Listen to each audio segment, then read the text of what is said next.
حکیم لقمان اور ان کے طوطے کا واقعہ۔ دوستو، حکیم لقمان کے بارے میں تو آپ سبھی لوگ جانتے ہی ہوں گے کہ وہ اللہ کے نیک بندے اور اللہ کے ولی تھے۔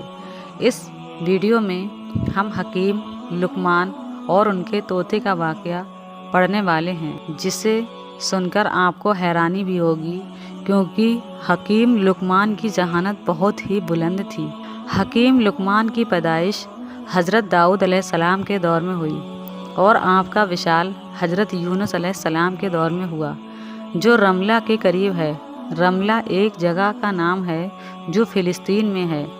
حکیم لقمان نبی تھے یا نہیں، اس پر کچھ نہیں کہہ سکتے، لیکن وہ اللہ کے نیک بندے اور ولی تھے۔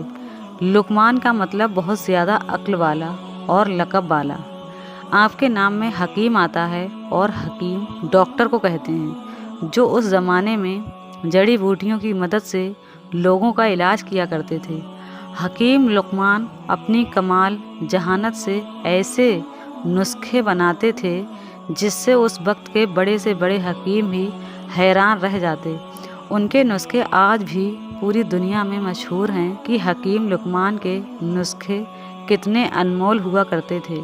اللہ تعالیٰ نے حکیم لقمان کو ایک بہترین ذہانت عطا کی تھی۔ حکیم لقمان کی حکمت اور ذہانت یونان میں بہت مشہور ہے، جسے طب یونانی کہتے ہیں۔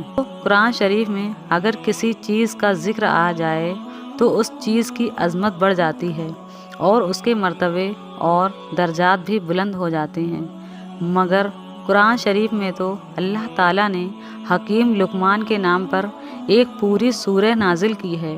یہ سورہ قرآن شریف کے 21ویں پارہ میں ہے۔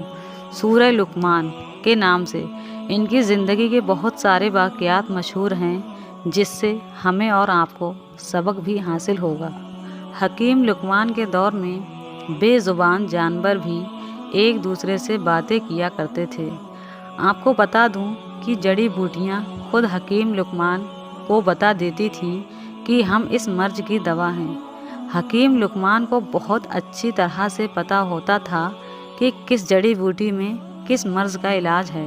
اس حوالے سے ایک واقعہ مشہور ہے کہ ایک دن حکیم لقمان نے سمندر کے دوسرے کنارے کو ڈھونڈنے کا ارادہ کیا۔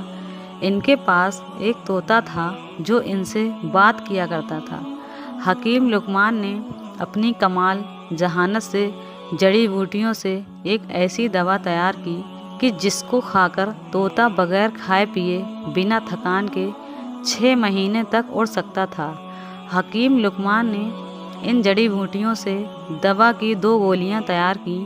ایک گولی طوطے کو کھلا دی اور دوسری گولی طوطے کے گلے میں باندھ دی، اور طوطے کو نصیحت کی کہ تم اس کو کھانے سے بغیر تھکان کے اور بنا کھائے پیے 6 مہینے تک لگاتار اپنی اڑان کو جاری رکھ سکتے ہو، اور ساتھ میں یہ نصیحت کی کہ تمہیں کہیں پر بھی بھوک اور پیاس لگے تو دوسری گولی کھا کر وہیں سے واپس سفر پکڑ لینا، یعنی کہ وہیں سے واپس آنے لگنا، آگے مت جانا۔ طوطے نے حکیم لقمان سے اجازت لے لی اور سمندر کی طرف اپنی اڑان بھر لیا۔ طوطا لگاتار 6 ماہ تک اپنی اڑان کو جاری رکھے ہوئے تھا، لیکن اسے ابھی تک سمندر کا دوسرا کنارہ نہیں ملا تھا۔ طوطے کو اڑتے ہوئے لگ بھگ 6 مہینے سے زیادہ وقت گزر چکا تھا۔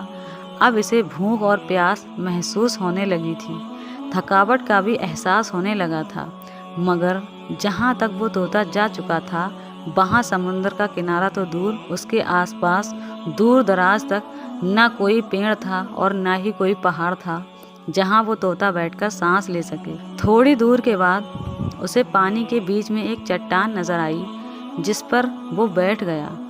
دراصل وہ چٹان نہیں بلکہ ایک بہت بڑی مچھلی تھی، مگر طوطے کو یہ نہیں پتا تھا کہ یہ کوئی چٹان نہیں بلکہ ایک بہت بڑی مچھلی ہے۔ تھوڑی دیر کے بعد مچھلی نے حرکت کی تو طوطا ڈر گیا اور وہ سوچنے لگا کہ یہ چٹان اپنے آپ کیسے حرکت کر رہی ہے۔ جب مچھلی نے اپنا منہ باہر نکالا تو وہ بھی اس طوطے کو دیکھ کر حیران ہو گئی اور اس سے باتیں کرنے لگی، کیونکہ اس وقت ہر چیز کی زبان تھی، سبھی جانور باتیں کیا کرتے تھے۔ اس کے بعد مچھلی نے